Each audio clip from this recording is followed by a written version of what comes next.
গণভোট যেহেতু সরকার প্রচার চালাচ্ছে, আমাদের প্রত্যেকের দায়িত্ব, সেই জন্য বলবো যে এই সংস্কারের পক্ষে আপনাদেরকে ভোট দিতে হবে। ভিনদেশী আধিপত্যবাদের হাত থেকে বাংলাদেশকে মুক্ত করে একটি স্বাধীন সার্বভৌম রাষ্ট্রের প্রতিষ্ঠার প্রশ্নে তিনি আমাদের সাথে একাত্মতা পোষণ করেছিলেন। তাই আমরা তাকে এবং বিএনপিকে নেতৃত্বে রেখে আমরা যুগপৎ আন্দোলন করেছিলাম। ভেবে চিন্তে সবকিছু বিশ্লেষণ করেই আমরা মনে করেছি যে বিএনপির নেতৃত্বে আগামীর সরকার গঠিত হতে হবে। আগামীতে জাতীয় নির্বাচনের পাশাপাশি জুলাই গণভোট অনুষ্ঠিত হচ্ছে। সকল রাজনৈতিক দল মিলে এই রাষ্ট্র সংস্কারকে প্রাধান্য দিয়ে তারা কাজ করেছে। তাই ডক্টর ইউনূস বলেছে, দেশের চাবি আপনার হাতে। যেহেতু প্রার্থীরা তাদের নিজস্ব প্রচার প্রচারণা নিয়ে ব্যস্ত থাকবে, তাই সরকারি ব্যবস্থায় সরকারি অর্থায়নে গণভোটের পক্ষে প্রচার প্রচারণা চলছে।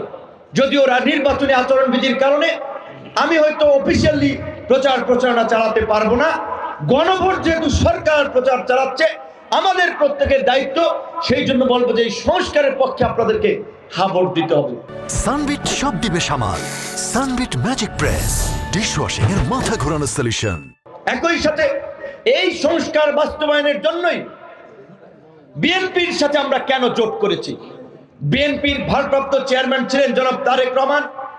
17 বছর দেশের বাইরে নির্বাসিত জীবন যাপন করেছেন, কিন্তু বাংলাদেশের মানুষের গণতন্ত্রের প্রশ্নে, গণতান্ত্রিক অধিকার আদায়ের প্রশ্নে, দেশের স্বাধীনতা সার্বভৌমত্বের প্রশ্নে ভিনদেশী আধিপত্যবাদের হাত থেকে বাংলাদেশকে মুক্ত করে একটি স্বাধীন সার্বভৌম রাষ্ট্রের প্রতিষ্ঠার প্রশ্নে তিনি আমাদের সাথে একাত্মতা পোষণ করেছিলেন। তাই আমরা তাকে এবং বিএনপিকে নেতৃত্বে রেখে আমরা যুগপৎ আন্দোলন করেছিলাম। সেই সময় বিএনপি ঘোষণা দিয়েছিল যুগপৎ আন্দোলনের মিত্রদেরকে নিয়ে একসাথে নির্বাচন করবে, একসাথে জাতীয় সরকার গঠন করবে। তাই আমরা আন্দোলন সংগ্রাম থেকে আমাদের যে চিন্তা ভাবনার মৌলিকত্ব, বাংলাদেশকে পুনর্গঠন করার জন্য আমরা যে 31 দফা দিয়েছিলাম, আজকে রাষ্ট্র সংস্কার জুলাইয়ের যে জুলাই সনদ, এর অধিকাংশ কথাই কিন্তু ওই 31 দফাতে আছে।